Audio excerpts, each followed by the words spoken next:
The Mogollon Rim cuts across Arizona like a jagged scar, a place where secrets go to die. Back in 1876, it was a land of pine, shadow, and hard men. And into this land rode Matt. He was 27, but his eyes were 100 years old, filled with the silence of the mountains. He was Apache, a drifter, a man who lived on the edges of a world that never wanted him. He'd been hired to break horses for a rancher near Clay Rock, and all he wanted was flour, coffee, and to be left alone. He tied his horse outside the general store, the dust swirling around his worn boots. He ducked inside, head low, grabbing what he needed without a word. The air was thick with the smell of kerosene and dried beans. He was laying his goods on the counter when he heard it. A voice. A voice he hadn't heard since he was a boy. A voice he thought was lost to memory, like a ghost on the wind. "Matt?" He froze. Every muscle in his body went tight. He turned slow as a sunrise, expecting to see a memory, a dream. But she was real. It was Ada. 17 years had passed since she'd vanished from his life. The barefoot girl with freckled cheeks and braids was gone. In her place stood a woman, her hair the color of sun-cured wheat, her eyes the same brilliant, startling blue. Those eyes were the only thing that hadn't changed. They were the same eyes that had once watched him from across a creek, full of mischief and a courage that shamed the other children. For a second that stretched into an eternity, the world fell away. There was no dusty store, no suspicious shopkeeper. Just the two of them, a boy and a girl standing on the edge of a memory. Then she smiled, a breathless, broken thing. "It is you. I knew it the moment I saw your shoulders. No one else stands quite like that." Words caught in Matt's throat. They were a foreign language he'd long since forgotten how to speak. All he could manage was her name, a rough whisper. "Ada." She laughed, a sound like water over stones, and it cracked open a part of him he thought was sealed forever. "Still the same, saying my name like it's the only word you need." They stepped outside into the blinding afternoon sun, the world rushing back in a dizzying wave. He took her small parcel without thinking, his hand brushing hers. A jolt, sharp and electric, shot up his arm. They walked to the edge of town, to the creek where sycamores bent their white branches over the water. It was the same creek from their childhood, but everything felt different. The air was heavier. The silence between them was filled with 17 years of unasked questions. "You look just the same," she said, her voice soft. "Older, harder maybe, but still Matt. I can see him in your eyes." He just nodded, unable to meet her gaze. He felt like a boy again, hiding behind a pine tree, caught staring. "I never learned to play the fiddle," she said suddenly, a sad little smile playing on her lips. "And I never got a dog named Buttons. I became a teacher instead." He looked at her then. "That suits you?" Her smile faded. She looked away towards the jagged line of the mountains. "There's something else, Matt. Something you need to know." She took a deep breath, and the words came out in a rush, as if saying them fast would make them hurt less. "I'm engaged to a man named Gerald Flint."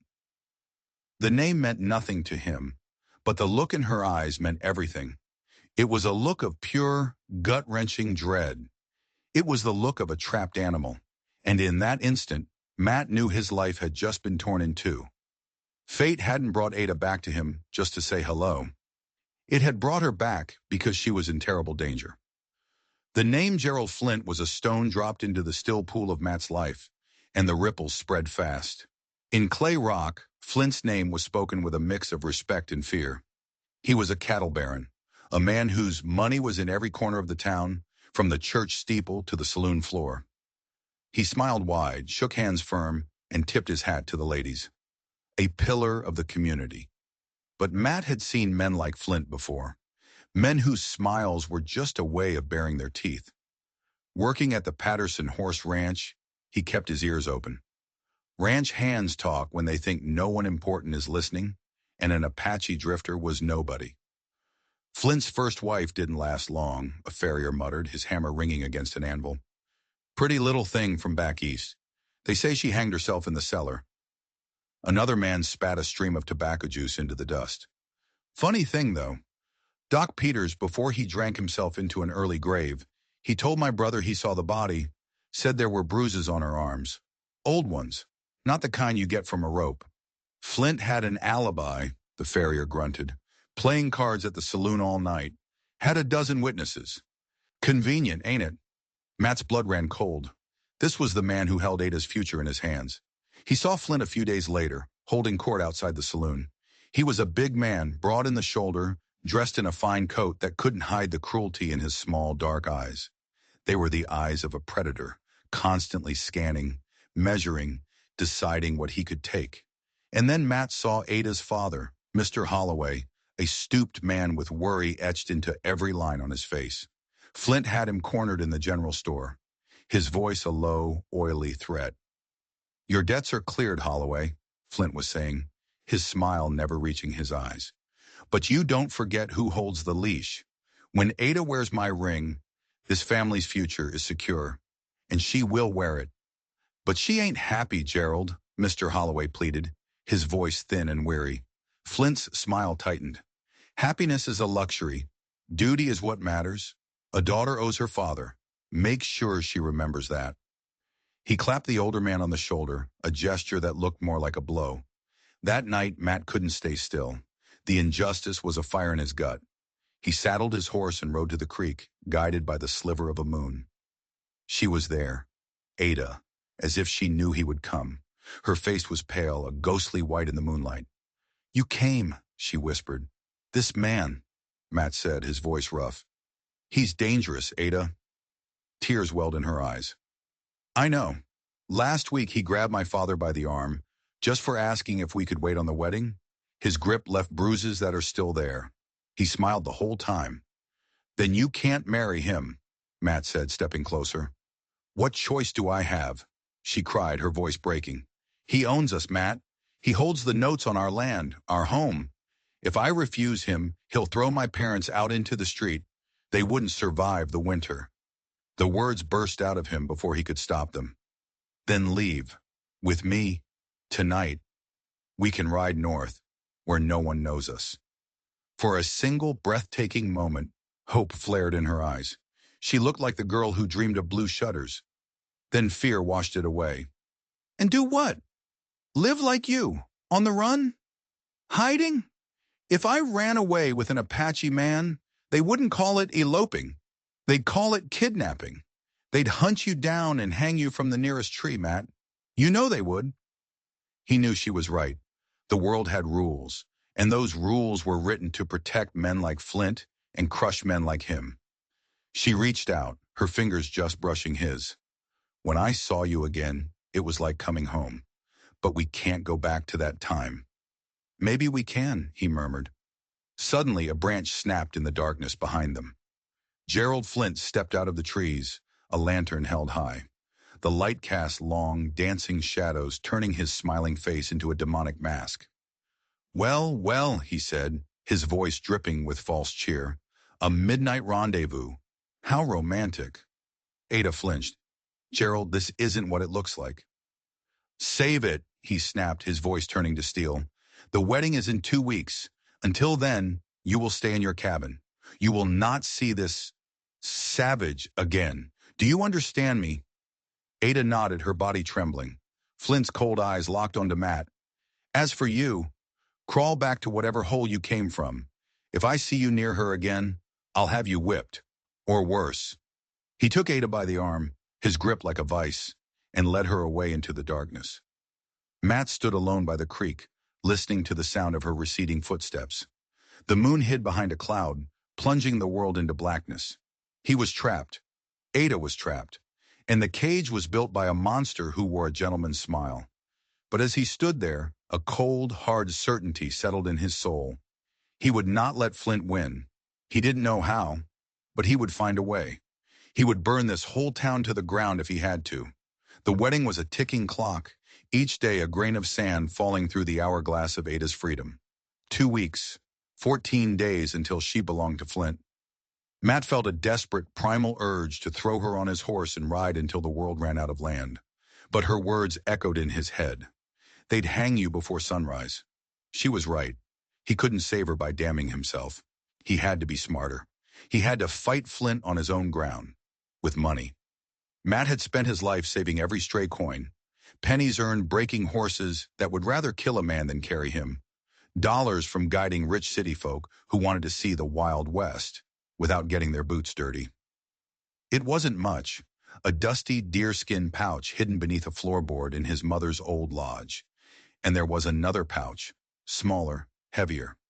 Silver coins his mother had given him before she died. For the day you choose a family, she'd said, so you can stand tall. He'd never thought that day would come. He rode like a madman to the abandoned lodge, the wind whipping at his face. He tore up the floorboard, his heart pounding in his chest. He poured the contents onto the dusty floor. His life savings, his mother's legacy. He counted it by the flickering light of a single candle. Was it enough? Could it possibly be enough to buy a woman's soul back from the devil? The next morning he walked into the office of Mr. Lawson, the town's only lawyer, a man whose spine seemed to be made of jelly. Lawson handled all of Flint's business. Matt dropped the heavy pouches on the desk. The clink of coins made the lawyer jump. I want to pay the Holloway debt, Matt said, his voice flat. Lawson's eyes widened behind his spectacles. He licked his thin lips. My good man, this is highly irregular. Mr. Flint, I don't care what Flint wants, Matt cut in. The debt is a number on a piece of paper. This is the payment, in full. The lawyer hesitated, his gaze flicking from Matt's unblinking stare to the pile of money. Greed warred with fear on his face. Finally, he gave a slight nod. Paying the debt will not nullify the marriage bans, you understand. The engagement stands. Just draw up the paper, Matt said. Make it legal. The Holloways are free of him. He knew it was a gamble. He was poking a rattlesnake with a short stick. Flint's hold on Ada wasn't just about money. It was about possession, about power. When Ada found out what he'd done, she rushed to the ranch, her face a storm of emotions. Matt, you can't. This is everything you have. Your entire life. My life was empty before you came back, he said, his voice softer than he intended. If this money can buy your family's freedom, it's the best deal I ever made. Tears streamed down her face. But what about you? He looked into her eyes, and for the first time, he let her see everything. The 17 years of loneliness, the silent, aching love he'd carried for her since they were children. I've had you in my heart all this time, Ada. That's all the wealth I need. She took his hand, her touch sending a fire through his veins. For a moment, the world was perfect. The plan had worked.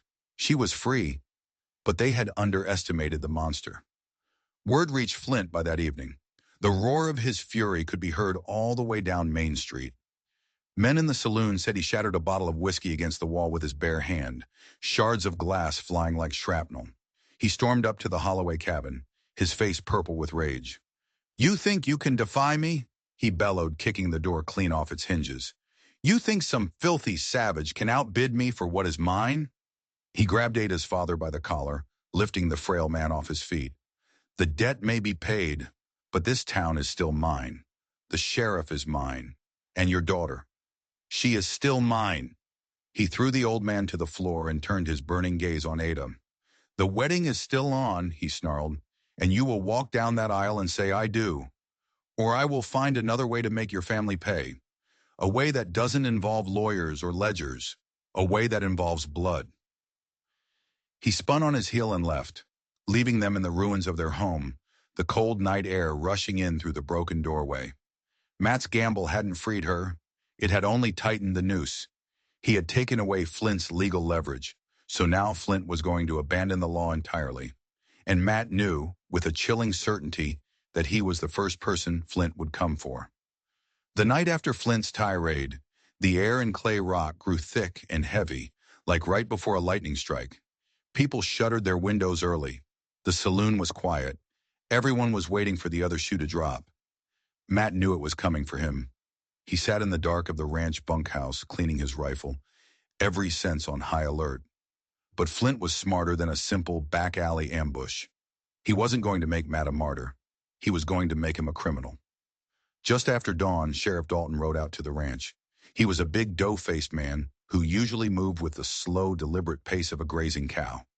Today, he had 2 deputies with him, and they rode with their hands on their pistols. Matt, the sheriff said, not meeting his eyes. Mr. Flint has filed a complaint. Says you stole the money you used to pay off the Holloway debt. Says you took it from his safe. Matt felt a cold knot form in his stomach. It was a lie. A perfect, airtight lie. Everyone knew Matt was poor. Where else could a man like him get that kind of money overnight? That's a lie, Sheriff. Flint's got a witness, Dalton said, finally looking up. His eyes were full of something that might have been pity, or maybe just indifference. One of his ranch hands says he saw you sneaking out of the main house the night before. The frame was perfect. Flint had bought a witness. In a town he owned, it was his word against an Apache's. It was no contest. I need you to come with me, the sheriff said. We'll get this sorted out. Matt knew what sorted out meant. It meant a cell, a quick trial with a bought judge, and a long rope. He looked past the sheriff, towards the mountains. He could run. He could be gone in an hour, a ghost in the wilderness. But if he ran, it would be an admission of guilt, and he would be leaving Ada alone, completely at the mercy of Flint.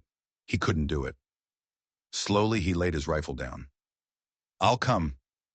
The deputies put him in irons, the cold metal biting into his wrists. As they rode back to town, ranch hands and townsfolk came out to stare. They didn't look angry. They just looked unsurprised. Of course, the half-breed was a thief. It was the way of things. They threw him in a cramped, stinking cell in the back of the sheriff's office. The only window was a small barred slit high on the wall, showing a sliver of mocking blue sky. Later that day, Ada came. Her face was ashen, her eyes wide with terror and disbelief. She spoke to him through the bars, her voice a choked whisper. They won't listen to me, Matt. I told them you didn't do it. I told them it was your life savings. They just, they smiled. Sheriff Dalton patted my hand and told me not to worry my pretty little head about it. It's Flint, Matt said, his voice low and steady, trying to hide the cold dread creeping into his heart. He controls everything. He came to see me, she said, a sob catching in her throat. He told me he'd be willing to drop the charges. He said he would be merciful. Matt gripped the bars. What did he ask for? Ada looked down at her hands, unable to meet his gaze. He wants me to move the wedding up to tomorrow. He said if I become his wife, he'll show his generosity and let you go. He'll just banish you from the territory.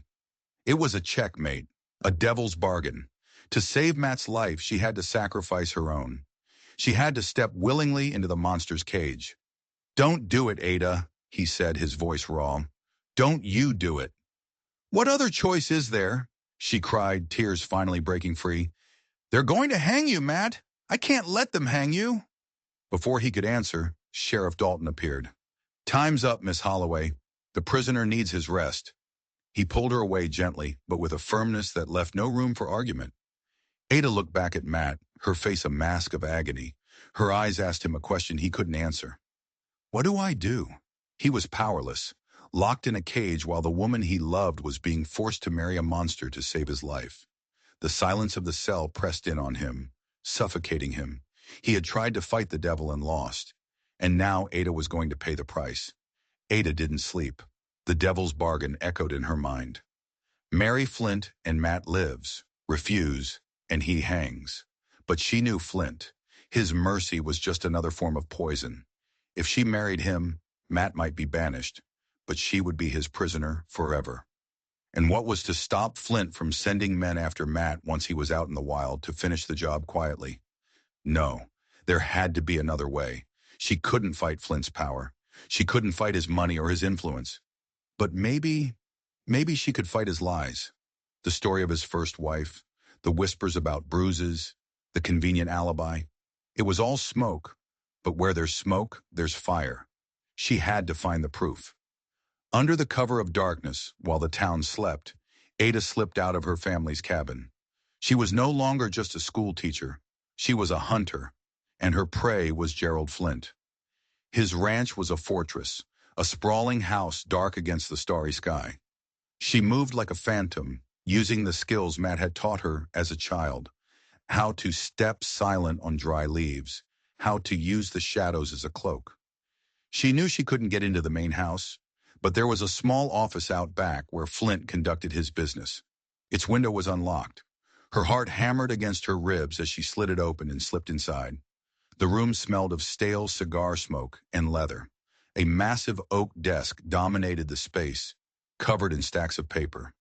She lit a small match, its tiny flame a beacon of defiance in the oppressive dark. She worked frantically, her fingers flying through ledgers and contracts. It was all business. Cattle sales, land deeds, shipping manifests. Nothing. The match burned down, scorching her fingertips. She lit another. Her eyes scanned the bookshelf behind the desk. It was filled with thick, leather-bound volumes. But one book looked out of place. It was smaller, plainer, bound in simple black leather. She pulled it out. It wasn't a book. It was a private journal. And the handwriting inside was not Flint's. It was delicate, feminine. Eliza Flint, September 1874. It was his first wife's diary. Ada's hands trembled as she read the spidery script by the dying light of her third match. The entries started happy, full of hope for a new life in the West. But the tone quickly darkened. October 1874. Gerald was angry today about a cattle deal. He has a temper I did not see before. When he grabbed my arm, his fingers left marks. December 1874. He calls it discipline. He says a wife must be obedient. The bruises are harder to hide now. January 1875. He told me tonight that if I ever try to leave him, he will destroy my family back in St. Louis. He says he has friends everywhere. I believe him. I am a prisoner. The final entry was dated the day before she died, February 1875. He knows I have been writing. He found my journal. He laughed and said no one would ever believe me. He said he is going to teach me my final lesson tonight. I am so afraid. If anyone finds this, know that I did not take my own life. It was him. It was always him. Ada slammed the journal shut, a gasp of horror escaping her lips. This was it. This was the proof. This was the truth that could set them all free. She tucked the journal into her dress and turned to leave. But a shadow fell across the floor. A hulking figure filled the doorway, blocking her only exit. It was Sheriff Dalton, and he wasn't smiling. "Looking for something, Miss Holloway?" he asked, his voice cold and flat. Ada froze, her blood turning to ice. She had thought the sheriff was just a weak man, a pawn in Flint's game. But the look in his eyes told a different story. He wasn't a pawn. He was a willing accomplice. "The sheriff is on Flint's payroll?" Matt's voice was a low growl from behind the bars. Ada, back in the sheriff's office, but now a prisoner herself, could only nod. They hadn't locked her in the cell. Not yet. Dalton had her sitting in a chair in the main office, the damning journal sitting on his desk between them, a ticking bomb. "He's been working for Flint for years," she whispered, her voice shaking. "He helped cover up what happened to Eliza. He's the one who created Flint's alibi that night." The trap wasn't just the town. It was the law itself. They were caught in a spider's web, and the spider was now crawling towards them. The office door opened and Gerald Flint walked in. He looked from Matt in his cell to Ada in her chair, and he smiled. It was a genuine smile this time, full of triumph and pure evil. "My dear Ada," he said, picking up the journal from the desk, "always so clever, so resourceful. I knew you had fire in you. That's why I chose you." He tossed the journal into the pot-bellied stove in the corner. The pages curled, blackened, and vanished into flames. "A pity," Flint sighed. "All that effort for nothing. Now all we have is your word against ours. A hysterical woman and a thieving savage. Who do you think this town will believe?" He leaned down, his face close to hers. "The offer still stands, Ada. The wedding is today. Be my wife, and I will be lenient. Refuse, and your Apache friend here will hang for murder." Ada stared at him, her mind racing. "Murder? Oh, did I forget to mention?" Flint chuckled. "We found poor Mr. Lawson, the lawyer, this morning, stabbed to death. A terrible tragedy. We also found Matt's knife lying right beside the body, the same knife he had on him when he was arrested. It was a nightmare, a perfectly constructed frame, layer upon layer of lies. Matt wasn't just a thief anymore. He was a murderer. The whole town would be calling for his blood. "You won't get away with this," Ada said, her voice filled with a desperate, burning defiance. Flint laughed, a deep, ugly sound. "My dear girl, I already have." He turned to Sheriff Dalton. "Lock her up, in the other cell. They can spend their last night together." As the deputy dragged her towards the empty cell next to Matt's, Ada's eyes scanned the office, searching for any hope, any weapon. Her gaze fell on the inkwell on Dalton's desk, the heavy glass bottle. In a flash, she wrenched herself free from the deputy's grasp, seized the inkwell, and hurled it with all her strength, not at Flint, but at the large window behind the desk. The glass exploded outwards in a shower of glittering shards. For a split second, everyone was stunned into silence. "Run!" Matt roared from his cell.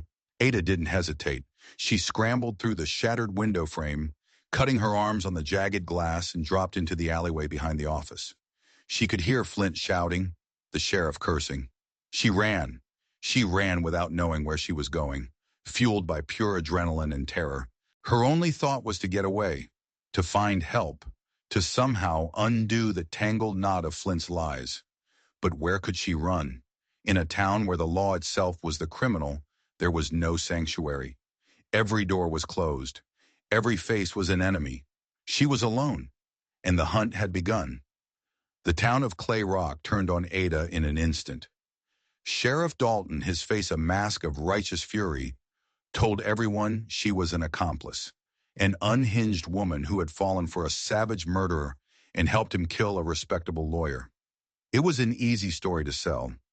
Fear is always an easy story to sell. Pauses were formed. Men with rifles and grim faces fanned out from the town, their dogs baying on the scent. Flint offered a reward, a staggering sum for her capture, dead or alive. Neighbors who had smiled at her just days before now locked their doors and peered through curtains, their eyes cold and suspicious. Ada ran towards the only place she knew, the only sanctuary she had left, the mountains. She scrambled up the familiar trails, her lungs burning, the cuts on her arms stinging with sweat. She could hear the shouts of the posse behind her, getting closer. The barking of the dogs was a death knell on the wind. She hid in the hollow of an old log, the very same one where she and Matt had whispered secrets as children. She held her breath, trying to silence the frantic beating of her heart as the posse passed by, their voices echoing through the trees. She was trapped, hunted, and Matt was going to hang. Back in the jailhouse, the mood was grim. A crowd had gathered outside, their voices a low, angry murmur. They were calling for a lynching. Dalton was doing his best to look like he was holding them back, but Matt could see the satisfaction in his eyes. This was exactly what Flint wanted, a spectacle. But Flint had made one mistake. He had assumed all his men were loyal. One of the deputies was a young man named Cale. He was new to the territory, and he'd taken the job because he needed the money. But he hadn't signed up for this. He'd seen the look on Ada's face. He'd seen the smug triumph on Flint's, and it didn't sit right. Late that night, when Dalton was at the saloon and the other deputy was asleep, Cale walked back to the cells. "They're gonna hang you at dawn," he whispered to Matt, his voice tense. "The judge is riding in from Prescott, but Flint's not waiting. He's got the crowd worked into a frenzy." Matt just stared at him, his face a stone mask. "I don't believe you did it," Cale said, the words tumbling out. "I found this in the lawyer's office, swept under the rug." He held up a small silver cufflink. It was ornate, with the initial F carved into it. "I think Flint was there," Cale said. "I think he's the one who killed Lawson." He pulled a key from his belt. "I can't let this happen. I can get you out. But you have to go. Disappear." Matt shook his head. "I'm not leaving without her." "They'll kill you both." "Then we die together," Matt said, his voice quiet but absolute. "But we don't run." A plan began to form in his mind, desperate and dangerous. He needed to get to Ada, and he needed to get the truth out. "There's a federal marshal," Cale said suddenly. "James Rowe. He passed through last month asking questions about Flint, insurance fraud, land grabs. He told me he was setting up an office in Prescott. If you could get word to him." It was a long shot, a prayer on the wind. "Is there a telegraph office?" Matt asked. "In the next town over. A 2-hour ride." Can you get a message to it? Cale hesitated. This was more than just letting a prisoner escape. This was treason against the men who ran this town. Please, Matt said. For Ada. Cale looked at the cufflink in his hand. He looked at the quiet dignity of the man in the cell. He made a decision. I'll do it, he said. But you need to give me something to tell him. Something that will make him come running. Matt thought of the journal, of Eliza Flint. Tell him Gerald Flint murdered his first wife, Matt said, and the sheriff helped him cover it up. Tell him they're about to lynch an innocent man to cover it all up again. Cale's eyes went wide. The crime was bigger, darker than he could have imagined. He unlocked Matt's cell door. Go. Find her. I'll ride for the telegraph office. God help us all. Matt slipped out of the jailhouse and into the night, a ghost moving through the town that wanted him dead. He was unarmed, hunted, and running on borrowed time. The hunt for Ada was a race against the sun. Matt moved through the forest like a spirit, silent and unseen. He knew these woods better than the men hunting in them. He followed the tracks of the posse, not to evade them, but to find her. He found her huddled at the base of the old rock by the creek, the place where their friendship had been born. She was exhausted, scratched, and bleeding, but her eyes burned with a defiant fire when she saw him. Matt, you're free, she whispered, throwing her arms around him. Not for long, he said, holding her tight for just a moment. The whole town is looking for us. They think we're murderers. He quickly explained the plan, the young deputy, the message to the federal marshal. It was their only hope. But Prescott was a day's ride away. They had to survive until then. They'll never stop hunting us, Ada said, her voice laced with despair. I know, Matt said. So we stop running. We bring the fight to them. He had a desperate idea, a final all-or-nothing gamble. Flint's Ranch, he said. It's the last place they'll look for us. They think we're running for the border. It was insane to walk back into the lion's den, but it was also brilliant. They moved under the cover of the thickest woods, circling around the town and approaching the ranch from the rear. They saw the lights of the main house, heard the sounds of men drinking and celebrating their coming victory. Flint had left only a skeleton crew to guard the place, convinced his enemies were miles away. Matt and Ada slipped into the main barn. It was vast and dark, filled with the sweet smell of hay and horses. What now? Ada whispered. Now we give the marshal a reason to believe that deputy's story, Matt said. He remembered the whispers about Flint's first wife, hanged in the cellar. Every ranch house had a root cellar.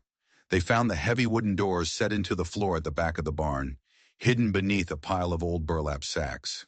It was locked with a thick, rusty padlock. Using a crowbar from the tool wall, Matt strained against the lock.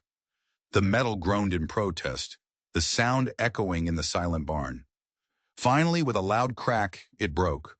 They lifted the heavy doors. A wave of cold, musty air washed over them. With a single lantern, they descended the stone steps into the darkness.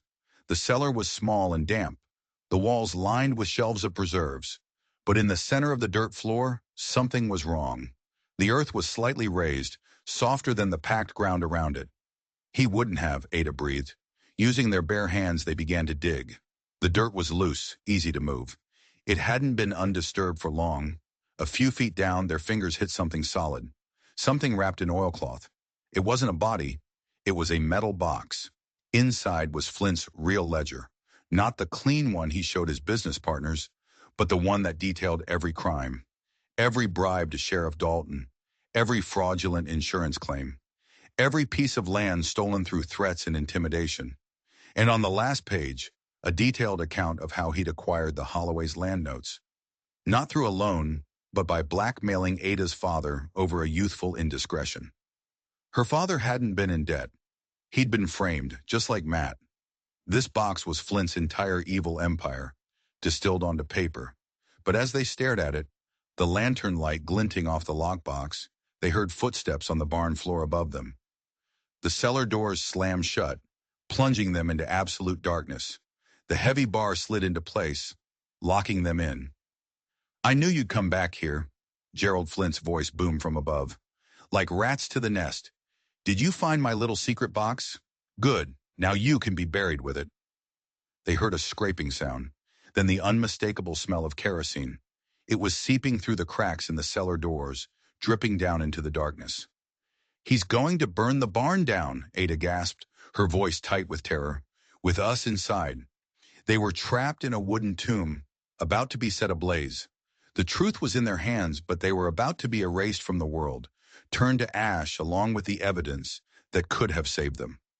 A torch flickered to life above them. They could see the orange glow through the cracks, the final act of a monster, wiping the slate clean with fire. The heat was instantaneous. A wave of searing air washed down the cellar steps as the barn floor above them caught fire. Smoke, thick and black, poured through the cracks in the doors, filling their lungs, choking them. "The wall!" Matt yelled, his voice hoarse. "They're stone!" He grabbed Ada's hand and pulled her toward the back of the cellar, away from the wooden steps and the burning doors. They pressed themselves against the damp, cool stone, shielding their faces as the fire raged above them. The roar was deafening, the sound of a hungry beast devouring everything in its path.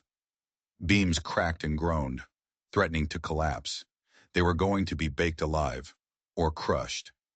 Suddenly, there was a tremendous crash as the main support beam gave way. Part of the roof caved in, bringing a shower of flaming debris and a blast of fresh, cool night air.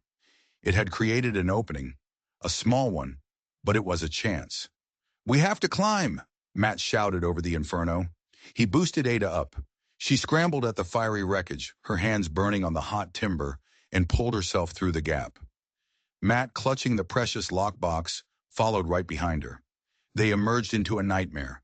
The entire barn was an apocalyptic pyre, shooting flames and sparks into the night sky like a volcano.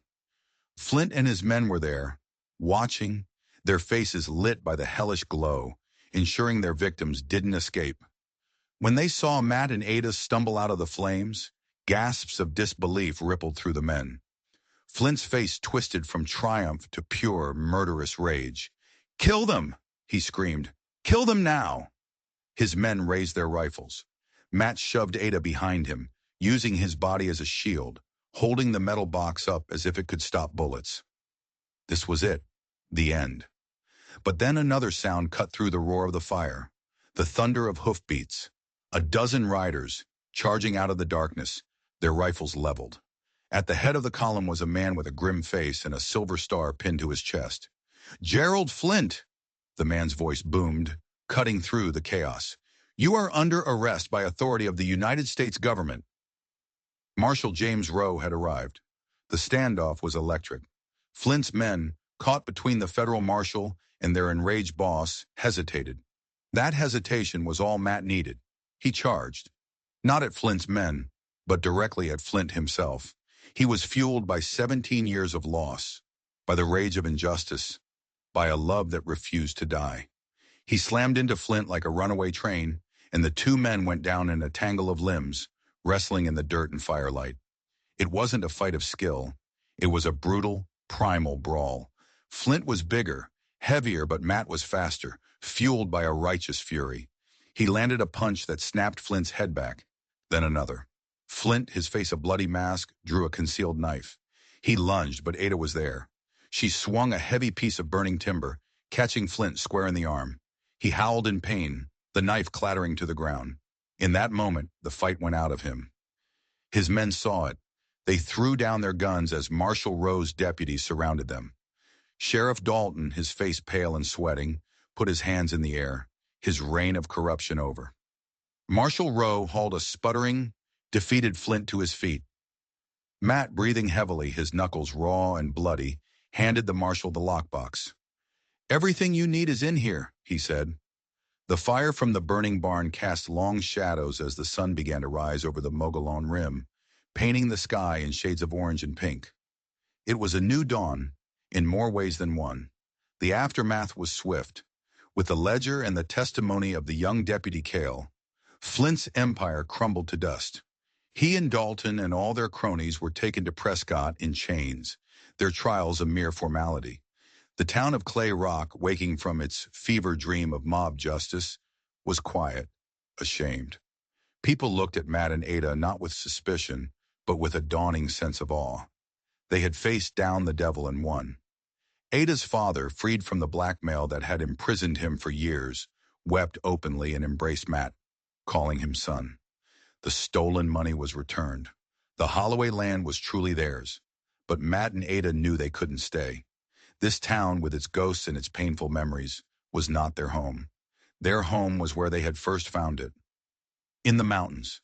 A few weeks later, they rode out of Clay Rock, not as fugitives, but as pioneers of their own destiny. The townsfolk watched them go, their faces a mixture of gratitude and regret. They returned to the small lodge by the creek. It was rough and simple, but it was theirs. They rebuilt it together, log by log, their laughter echoing in the pines. They faced harsh winters and lean summers, but they faced them together, their love a fire that warmed them against the cold. Years passed. Children were born, their laughter filling the quiet meadow. The story of the Apache man and the school teacher who brought down a tyrant became a local legend, a tale told around campfires. One evening, as they sat on their porch watching the stars ignite over the rim, Ada pulled a small, worn object from her pocket. It was the little dogwood whistle Matt had kept for all those years. She held it to her lips and blew. A thin, breathless note floated out into the cool night air. It wasn't a perfect sound, but it was theirs. "It still sings," Matt said, pulling her close. "Always will," she answered, leaning her head on his shoulder. The mountains that had witnessed their childhood friendship, their painful separation, and their triumphant reunion now stood silent guard over the life they had built. A life forged in fire, built on courage, and sealed by a love that was stronger than any law, richer than any fortune, and as timeless as the stars themselves. If you enjoyed this story and made it all the way to the end, it would mean the world to me if you'd hit that like button and subscribe to the channel. Your support is what allows me to keep finding and sharing stories like this one. Thank you for listening.